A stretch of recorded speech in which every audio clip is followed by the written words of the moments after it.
requiring any vaccination. You just have to take a test and send them a photo of your negative reaction within 48 hours of arriving. It's like out of test. Okay. So it's easy, and I've been on lots of planes, and they've never required any proof of vaccination. So even if you want to take a plane, you're clear. Okay. Send them a photo. Sure. Your negative reaction.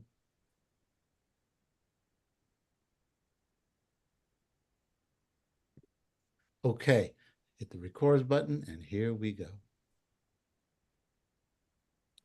Welcome.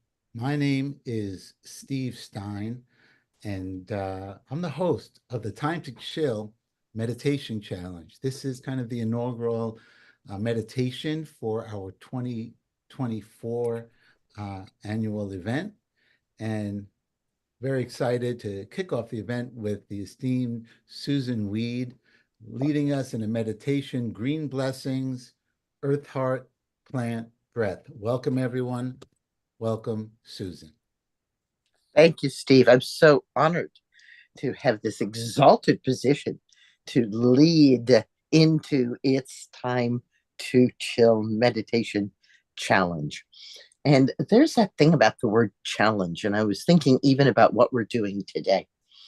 And chilling really, for me, is to not be challenged at all and not to even meditate, but to really almost vegetate, to go and to lie on the earth and to just be with the sun, with the clouds moving, with the wind blowing across me, with the smell of the plants and the sounds of the insects and the animals, and feeling the earth under me.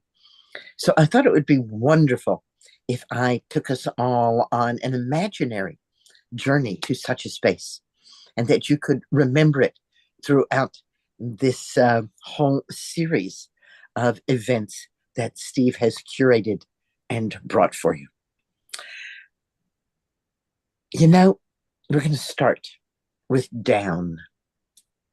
My Qigong teacher said to us, settle down, it seemed like about every 2 seconds. And it's a really good phrase to have on hand to yourself. Settle down. Settle down. You might want to lie down. You might want to sit down. You might want to sit back. Make yourself at ease and settle down. Down is gravity. We are being held by gravity. Well, thank goodness, because at the equator, the Earth is spinning at 1,000 miles an hour. Can you imagine? You've been in a car going 70, 80, maybe even 90 or 100 miles an hour. The Earth is going 10 times faster than 100 miles an hour. Whoa, gravity is your seatbelt. Thank goodness. Otherwise, you'd just be spun right off from some centrifugal force. Settle down. Settle down. And it's not just the Earth spinning on its axis now, is it? The Earth is also traveling around the sun. The Earth is spinning around the sun at 67,000 miles an hour. Settle down. Let gravity hold you down onto a planet that's spinning and is speeding through space at 67,000 miles an hour. Wow. It takes only 1 year for the Earth to circle around the sun. That's a very great distance. And it's not just the Earth spinning on its axis or the Earth circling around the sun now, is it? The sun is part of a great wheeling spiral galaxy.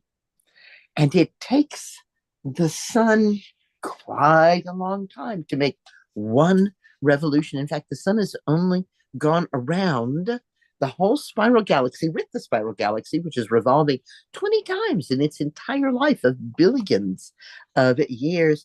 And it's going 514,000 miles an hour. Settle down. When we feel still, we are nonetheless moving at incredible speeds. When we settle down, we settle into the earth. Perhaps you want to close your eyes. Perhaps you want to wiggle your fingers or your toes. Perhaps you want to sink your shoulders a little bit. Feel your elbows getting heavy. Perhaps you feel a tingle in your joints, your knees and your shoulders and your hips as you settle down, and let gravity pull you closer and closer to the earth. If you wish, if you will, if you want, you may imagine or pretend or actually perceive that the sun is shining on your closed eyelids. And you feel the gentle force of the sun. You feel it activating all kinds of hormonal and enzymatic reactions within your body. You know that letting the sun shine on you is one of the best ways to keep your cholesterol healthy. And so you lie in the sun without any sunscreen and let the sun teach you how to be healthy. You settle down and you take in the gentle warmth of the sun. And you notice as you do that you're breathing. It becomes very clear to you as you settle down, as you settle into yourself, as you let yourself be warmed and softened, that you are indeed breathing, that you are breathing out and you are breathing in. Focus, if you will, if you wish, on your out breath. Send your breath away from you. Allow yourself to empty. You're settled down. You're supported by the earth. You're held by gravity. The sun is warming you and you're breathing out and feeling the spaciousness within yourself. The more we breathe out, the better our in-breath. The real volitional part of breathing is exhaling. We exhale and we make a vacuum. And then that vacuum fills. We inhale spontaneously. When we focus on the inhale, we actually confuse the muscles of breathing. So we want to just use those muscles to exhale everything into the spaciousness around us, joining with the spaciousness within us. And we feel ourselves softening even more as we realize that we aren't solid or still, but that we are lots of little pieces moving. Not only is the earth spinning and moving around the sun, and the sun moving around the galaxy, but everything within our bodies has a pulse, has a rhythm. And we're going to let ourselves feel those pulses, those rhythms, those dances of life as we settle down, as we take in the warmth of the sun, as we exhale, sending out with our breath all the carbon dioxide we don't need. Away it goes. And we can imagine or pretend or envision or experience that carbon dioxide being pulled into the plants.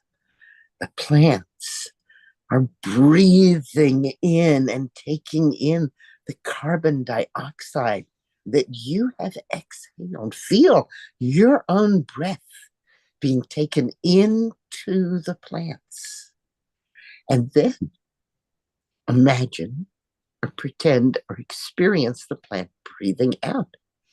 It's going to take that molecule of carbon, one carbon, two oxygen, carbon dioxide, and it's going to cleave off an oxygen, leaving carbon monoxide, which is wonderful for plants. It's a good place to start photosynthesis, and that oxygen needs to be gotten rid of. So the plants are breathing it out, breathing it out, breathing it out, and you are breathing it in.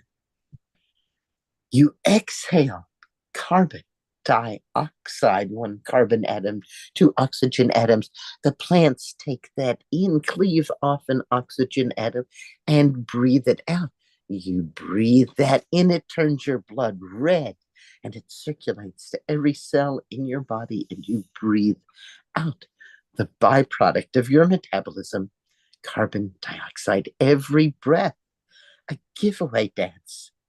Feel every cell in your body dancing. Feel your breath dancing through space and time. For these molecules of carbon and oxygen are the only ones there are. It's not like the plants or you are making these atoms. No. These atoms of carbon and oxygen were made a long time ago, and they're endlessly recycled. The oxygen that we breathe in was actually in the lungs of a dinosaur.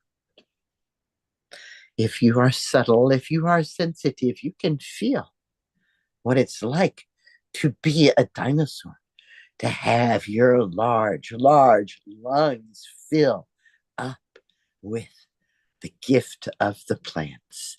Or you can just be the size you are, breathing in a giveaway dance as you settle down. You feel yourself settle down on the earth. You feel so comfortable and soft. It's as though the earth exactly conformed to your body, supporting you where you need support, cradling you where you need softness. And the sun is pouring over you like the softest of liquid gold, shining within you and without you as you breathe out in a giveaway dance with the plants, cycling the oxygen and the carbon that makes up your breath. All around us, there are green blessings. All around us, there are plants. And yet, it's not just around us, it's within us. When we take time to chill, we learn that all of the things we've been paying attention to externally, while interesting and distracting, are nearly as interesting as what's going on inside, and not what my teachers called the busy monkey mind, but the deep dance of being embodied, the deep flow of energy, juices, and data moving in every cell of your being right now. You've settled down, and it's safe to feel this. You've settled down and you've sent your breath out. You know how spacious you are, and you can take this time to feel not as one thing, but as many things like an orchestra playing together to make an incredible and unique piece of art that is you. Take a moment now to experience this in the silence.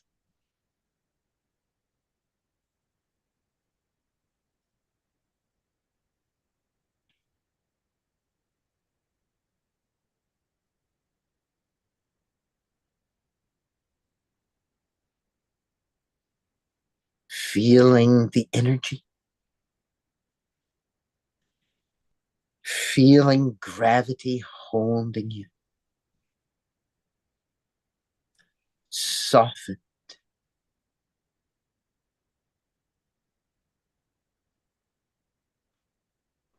And if you wish, if you will, find a way to remember this. Find a path here. We've taken some time to get here, but there's a shortcut. Find that shortcut. Perhaps it's a word, a mantra. Perhaps it's a physical cue, like pulling on your ear, tapping your chin. Find a way to be here, settled down, golden, spacious and open, soft,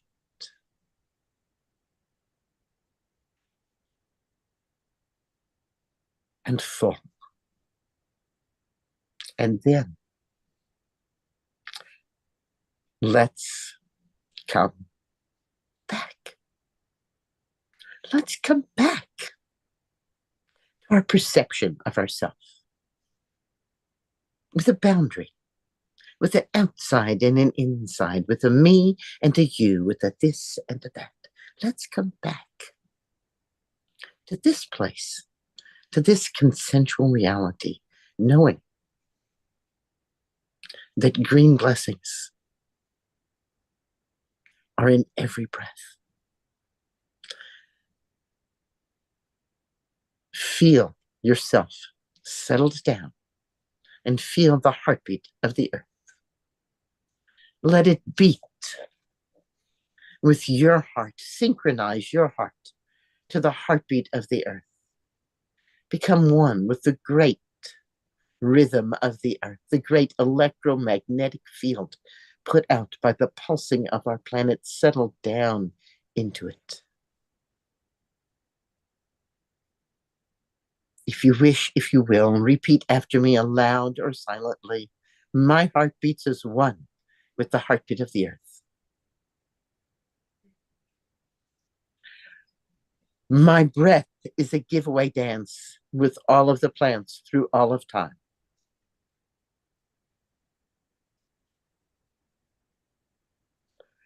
I am whole, holy, and healthy.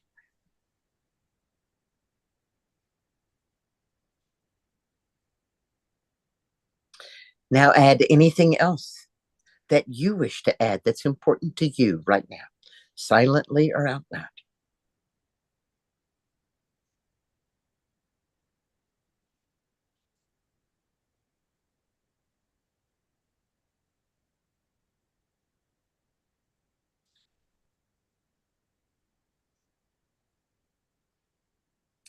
Sit up a little straighter.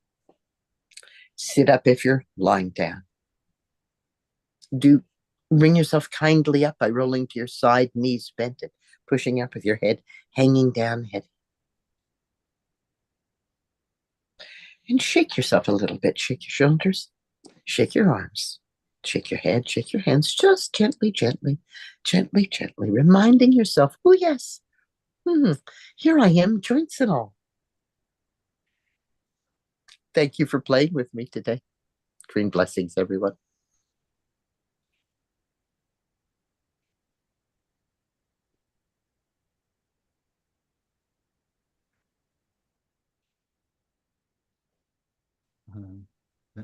That was great. The deep dance of being embodied. I love that. That was special. Okay, so we have a little time. I don't know if Susan has a little time. Want to talk about anything? In the meantime, some housekeeping. I did put a link in the chat. We have really a beautiful array of meditation teachers. It's free to do the challenge. You can buy the recordings afterwards if you like, and but we have a really great array of meditation teachers and some live events. We're going to have a sound bath. We're going to have live yoga, and And thank you, Susan, so much for kicking it off. And it's free to sign up, and you get all the emails. I put it in the chat. Anyone has any questions or comments for me or for Susan, we're here.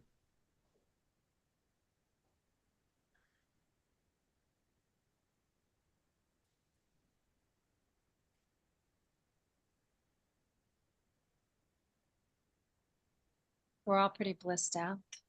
Mm-hmm. That's exactly how you should be.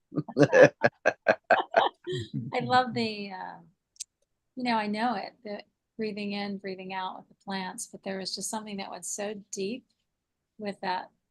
There was just something that landed in me in a different way when I just heard it and I just experienced it. I thought, yeah. It's a practice that deepens with every breath, Barbara. Every time you tune into it, every time you remember, oh my gosh, it's just these atoms of oxygen endlessly dancing around. It goes deeper. It does. Yeah. And I liked really feeling like a dinosaur. That was or your ancestor, or a woman in China, or you can connect to any time and any breathing being because you're breathing the same atoms that were in their body. This is not like some, fantastical imagining thing. This is reality. And those atoms are vibrating. They carry the vibration of everywhere they've been.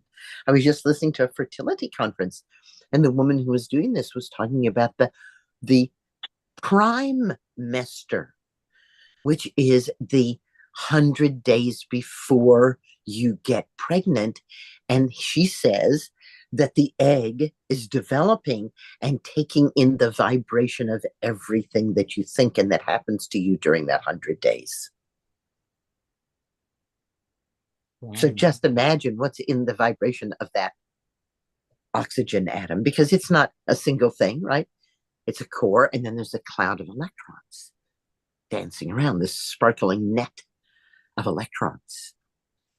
Sometimes when I look at the whole planet, I see the same kind of sparkling net around our planet, and each one of the nodes is a person like Steve, or a person like you, someone who's concerned, someone who's creating this net, and we're all dancing together here, surrounding our planet. Not just sometimes, actually all the time, truthfully. That's one of the things that I really enjoy there's a number of them working with you about. Now, okay, so this is the Brooklyn part of me asking, or the New Yorker in me.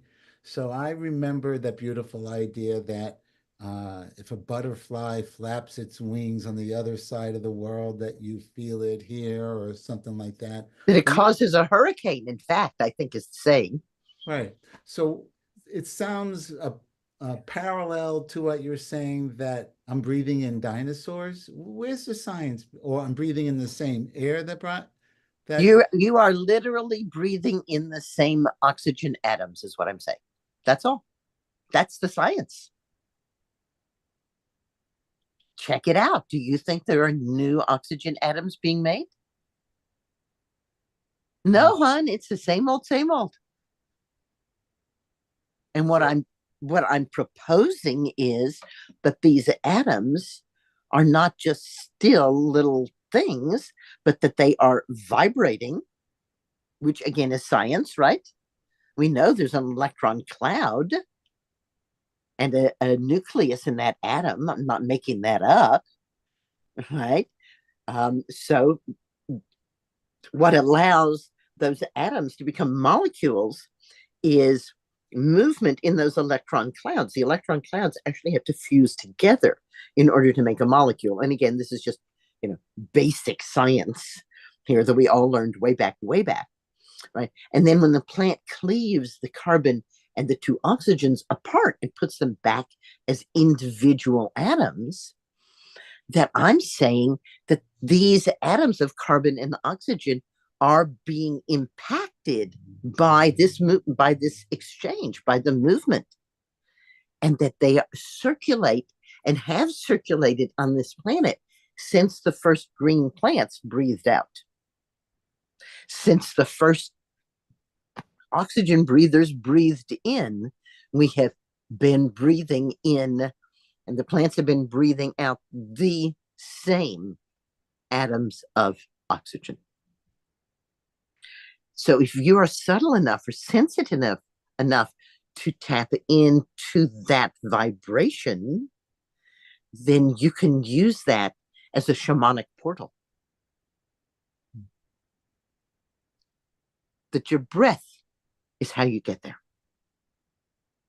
Once you realize where it's been. And needless to say, you can also travel to the future too, right?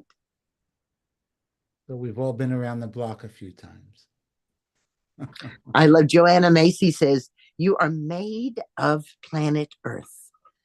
And the Earth is 5 billion years old at your age. I feel young all of a sudden. Wow. Whoa, 5 made up of things that are 5 billion years old. Oh my goodness. What an interior experience to understand that I'm these atoms configured into this particular corporeal form. And like everything here, it's dancing and changing. I read on my blog talk show a wonderful eulogy by a physicist who reminds us that matter and energy can never be destroyed. They change into each other. They go back and forth, but you can't destroy matter or energy. And in this physicist eulogy, he literally said, you must remember that the twinkle in your beloved's eye exists still in the movement in your brain, but that it actually exists in your brain and it never existed anywhere else. It's not taken from you.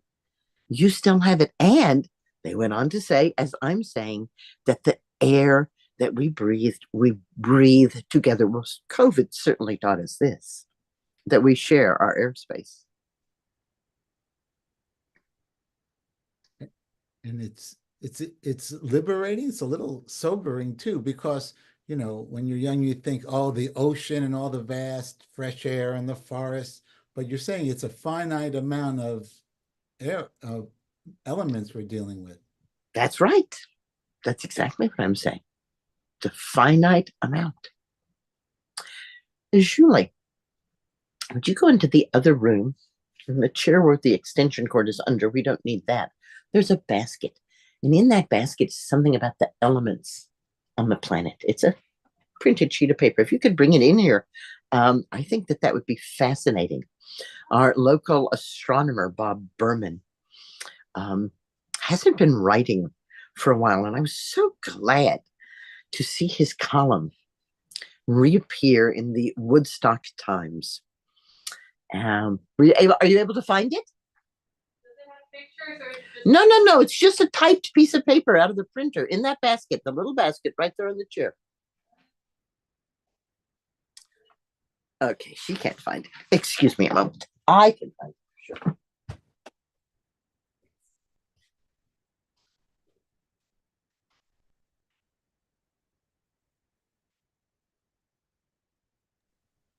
I suspected that having Susan be a part of the meditation challenge would put a whole different slant on. Okay, this is by Bob Berman. The cosmos is made of 92 natural elements, but only a few of them actually affect us. When we gaze up, hydrogen dominates the scenery. Every cloud is 67% hydrogen, about 1 million pounds of it per cloud. It makes up 3/4 of every star. When excited by ultraviolet light from our stellar neighbors, hydrogen glows red, explaining why crimson repeats like a musical coda through space and time. The second most abundant cosmic element is helium. It's a grouchy entity that never, ever combines with anything else. It just takes up space. The third most common element is fun-loving oxygen. It gregariously combines with almost anything. Look at the moon, and you're basically gazing at a ball of oxygen. By weight, about 2/3 of your body is oxygen atoms. So it's not just what you're breathing. You're made of this stuff, right? It goes into your blood and it gets carried to your cells. The fourth most common element is durable, worry-free carbon. With the highest melting point of all common elements, its many structures like diamonds and charcoal will retain their familiar solid forms even when the rest of the earth turns into liquidy goo after the sun's surface expands all the way out to here. That won't be for a while, don't worry about it. And while you're waiting, you can observe carbon's countless creative arrangements as it readily combines with oxygen and hydrogen to give us endless organic items like you. But it's nuclear fusion that will someday bring carbon to its brilliance. That energy-producing process, revealed a century ago by British physicist Arthur Eddington, is what makes the sun and all those stars shine. The sun fuses 6 million tons of hydrogen into helium every second and can keep doing this for about another 5 billion years. But eventually, it will become mostly helium, and then other fusion processes will become dominant. Ultimately, these fusion reactions will make the sun expand and cool and then collapse and heat up. At that point, it will be mostly oxygen and carbon, along with just a little bit of hydrogen. Yeah, that's what makes up your body. The universe's fifth most common element is nitrogen. It's about 79% of the air, so that's what you and I are actually mostly breathing. It doesn't hurt, and it doesn't help. It's kind of like a car warranty. Since oxygen is a fifth of our atmosphere, and nitrogen just shy of 4/5, it leaves about 1% of what you're breathing unaccounted for. What is that 1%? What is the third most common element that you inhale? Good teachers ignite a desire in their students to find out. Good teachers make us excited to hear that strange, distinct creatures with their own lifespans and separate DNA live within each of our cells. They're called mitochondria. Or that rain falls at 22 miles per hour, or that we breathe 3 distinct components that each make up 1 or more % of the air. Anyway, most people guess carbon dioxide is the third constituent, but that's a molecule. It's a minor component, despite its greenhouse and notoriety. I bet you can't name the third atmospheric element you're breathing. I'll tell you. Argon. Argon? Argon is the gas that's inside light bulbs. So you're looking at it a lot. Argon and the remaining 7 dozen elements are an extravagance. They're a seasoning added to our existence. And yet, these collective 92 natural elements make up only 4% of the known universe. All the rest is dark matter, whose gravity dominates the cosmos, even though what it is a complete mystery. And now we have reached the edge of understanding. Thank you, Bob Berman. That was excellent. That was good. That was great. Wow. So Incredible Brooklyn boy, take that. Exactly. No, it's incredible how, vast amount of elements and can get boiled down to science. That's fun. Yeah, I think it's yeah. great. I like making science to reveal the fact that it is mysticism.